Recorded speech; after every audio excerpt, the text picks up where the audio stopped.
ఒకటే పార్టీ అధ్యక్ష పదవి విషయంలో ఒక చర్చ సాగుతుంది. ఒకవేళ బండి సంజయ్ గారికి మళ్లీ అవకాశం వస్తే రాష్ట్ర అధ్యక్ష పదవి స్వీకరిస్తారు. నేను లైన్ లో లేను. నాకు కేంద్ర హోంమంత్రి శాఖ ఇచ్చారు నాకు. కాబట్టి ఏ కార్యకర్తని కూడా కమిట్మెంట్ తో పార్టీ కోసం సిద్ధాంతం కోసం పనిచేసే కార్యకర్త పార్టీ నిబంధనలకు అనుగుణంగా పనిచేయాలి. నాకు రాష్ట్ర అధ్యక్షుడు వస్తుందని చెప్పి సోషల్ మీడియాలో ప్రచారం చేసుకోను. నేను ఇప్పుడు వస్తుంది అప్పుడు వస్తుంది ఎప్పుడు చెప్పుకోను. నేను రావాలని కూడా కోరుకుంటాను. నేను ఎందుకంటే కేంద్ర మంత్రిగా హోంశాఖ సహాయ మంత్రిగా అమిత్ షా గారి నేతృత్వంలో సేవ చేసే అవకాశం నాకు వచ్చింది. గతంలో రాష్ట్ర అధ్యక్షుడిగా పనిచేసి ఇక్కడ కార్యకర్తల సత్తా ఏందో మేము నిరూపించినాం. మొన్న ఎమ్మెల్సీ ఎన్నికలు కూడా కార్యకర్తల సత్తా ఏందో నిరూపించినాం. 8 ఎమ్మెల్సీలు 8 ఎంపీలు గెలిచాం, 8 ఎమ్మెల్యేలు గెలిచాం. భారతీయ జనతా పార్టీ కార్యకర్తల సత్తా ఏందో నిరూపించినాం. కాబట్టి నేను అధ్యక్షుడిగానే ఏదో నిరూపించుకున్నా.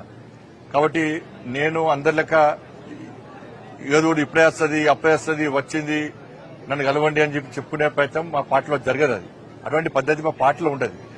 పార్టీ నిర్ణయిస్తుంది. ఇంకొకటి చెప్తున్నా, సోషల్ మీడియాలో ఎవరి పేరు వస్తుందో ఎవరి పేరు పెట్టుకుని తప్పుడు వాళ్ళు ప్రచారం చేసుకుంటారో వాళ్ళు ఎవరి పేర్లు ఉండయి. కేంద్ర నాయకత్వం చాలా సీరియస్గా ఉంటుంది. తప్పుడు ప్రచారాలు చేసుకుంటే వాళ్ళను నాకు వస్తుందని చెప్పుకుంటే తప్పవుతుంది. పార్టీ ఒక క్రమశిక్షణ పార్టీ, సిద్ధాంతం కోసం పనిచేసే పార్టీ. ఈ పార్టీని పదవిలకు అనుకో ఒక బాధ్యతకు అనుకుంటాం. జాతీయ నాయకత్వం ఏ నిర్ణయం తీసుకున్నా దానికి కట్టుబడి ఉండాల్సిన బాధ్యత, కమిట్మెంట్ తో పనిచేసేటువంటి జాతీయ భావాజాలం గల సిద్ధాంతం కోసం పనిచేసే కమిట్మెంట్ కార్యకర్తకు ఉంటుంది. ఇది గుర్తుంచుకోవాలి. అందరం కూడా కార్యకర్తలను కన్ఫ్యూజ్ చేయొద్దు, ప్రజలను కన్ఫ్యూజ్ చేయొద్దు. తప్పవుతుంది. ధన్యవాదాలు.